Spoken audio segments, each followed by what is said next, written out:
vicepresidente. Gracias, maestro. Muy buenos días. Zoe, muy buenos días. Muy buenos días tengan todas y todos ustedes. Comentamos sobre la pandemia COVID y las infecciones respiratorias en la temporada invernal. Como hemos informado ya desde hace un par de semanas o tres, tenemos un incremento de casos. Estos casos o contagios de COVID-19 atienden a la misma lógica de las infecciones respiratorias, que todas las temporadas de frío, de invierno, otoño-invierno, en todo el mundo y desde hace centenas o milenios incrementan. Esto ya lo hemos explicado también muchas veces. Las infecciones respiratorias causadas por virus tienen una mayor capacidad de transmisión durante la temporada fría, sencillamente porque las gotas de líquido respiratorio, de secreciones respiratorias, duran más tiempo en el aire y eso las hace más viables para que contagien de una persona a otra. También porque solemos congregarnos en espacios físicos cerrados y también porque la eficiencia de la respuesta inmune a nivel del árbol respiratorio es menos eficiente. Todo esto hace que las infecciones respiratorias suelan tener este predominio en la temporada fría. Y COVID no es la excepción. De hecho, como habíamos también comentado hace meses, la predicción más plausible en la comunidad científica global de salud es que COVID-19 progresivamente va a empezar a entrar en temporada, en una fase estacional, va a dejar de tener estas oleadas en la primavera y el verano y empezará a sincronizarse con el resto de los más de 360 virus respiratorios que se conocen que afectan a los humanos. Lo que vemos en la curva epidémica ya muy conocida es esta pequeña colita en el extremo derecho en donde se ve este incremento que acumula ya 6 semanas, un incremento lento comparado con la velocidad a la que ha crecido, por ejemplo, en la cuarta o la quinta olas y sin embargo siempre nos interesó informarlo desde el inicio. En la tabla lo que se ven es los números de las 5 semanas más recientes con el promedio diario de casos para cada una de las semanas. Estamos iniciando la semana 50, de modo que la última mostrada ahí es la que cerró, la 49. Afortunadamente, la hospitalización no incrementa en la misma velocidad, subió un punto porcentual la ocupación de camas generales destinadas a la infección respiratoria que requiere hospitalización, está en 4%, y en cambio las camas con ventilador, que son para las personas críticamente enfermas, se mantienen estables en 2%.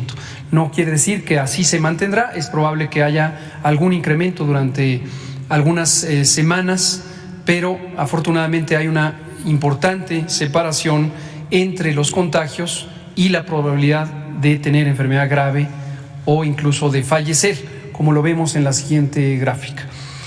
Ahí está la curva de las defunciones o de la mortalidad. Lo que vemos es que la segunda ola fue la más letal, después empezó a reducirse, y aunque se presentaban las olas, la tercera, la cuarta y la quinta, y ahora esta sexta aumento, la mortalidad es francamente baja. Afortunadamente esto es resultado de la vacunación extensa que se ha tenido en todo el territorio. Lo podemos ver en el resumen de la cobertura vacunal. Estos números son ya conocidos, los hemos informado previamente. 84% de cobertura general, con 91% en personas adultas, 64% en personas adolescentes y 60% en niñas y niños de 5 a 11 años. Finalmente comento sobre la influenza.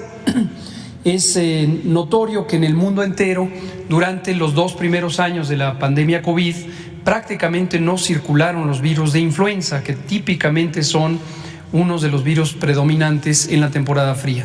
Esto posiblemente se explica por las propias medidas de contención y mitigación que todos los países establecimos contra COVID-19 y que tuvo un efecto positivo en reducir la transmisión también de la influenza. Pero en este año ya ha vuelto la influenza al hemisferio norte y tenemos una temporada regular con ciertamente la cantidad de contagios que suele incrementarse más o menos hasta llegar a la primera mitad de enero y posteriormente empezará a reducirse. Pero la campaña de vacunación, que es lo que mostramos aquí, recordarán que la iniciamos el 3 de octubre El lunes 3 de octubre se inició la campaña nacional de vacunación contra influenza, como se inicia todos los años. Llevamos ya 24 millones de dosis aplicadas. Esto es el 62% de la cobertura para todo el sector. Tenemos la meta a final de diciembre, en unas 3 semanas más, que es 70%, de modo que vamos a buen ritmo para lo que está programado. Invitamos a toda la población a vacunarse de influenza, teniendo muy claro que no es una vacuna de uso generalizado. Es una vacuna que se destina a personas adultas mayores de 60 años, personas o niños y niños que tienen menos de 5 años, entre 6 meses y 5 años, mujeres embarazadas, muy importante, mujeres embarazadas que se vacunen contra la influenza, y personas que tienen ciertas enfermedades que también hemos comentado muchas veces: diabetes, hipertensión, enfermedad cardiovascular o pulmonar crónica, o personas que tienen inmunosupresión.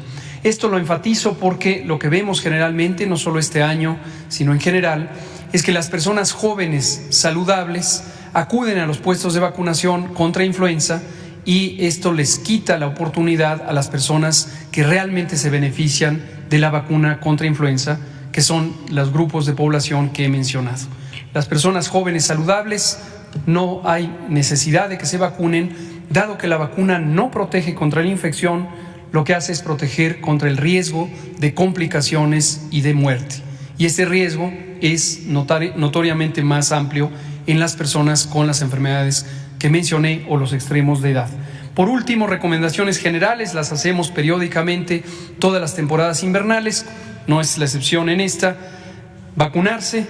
Si estás enfermo, quédate en casa preferentemente para que no contagies a tus compañeras o compañeros de trabajo o de escuela o amistades. Estornudar correctamente, hemos hablado múltiples veces del estornudo de etiqueta, taparse con el ángulo del codo y no con las manos. Lavar las manos frecuentemente, limpiar las superficies. En las superficies pueden permanecer los virus respiratorios y ser un mecanismo indirecto de contagio. Y finalmente, el cubrebocas, no hay necesidad de debatir, es útil para los espacios públicos cerrados, particularmente muy cerrados como el transporte. Su utilidad se va perdiendo conforme se trata de un espacio más ventilado o al aire libre. Muchas gracias.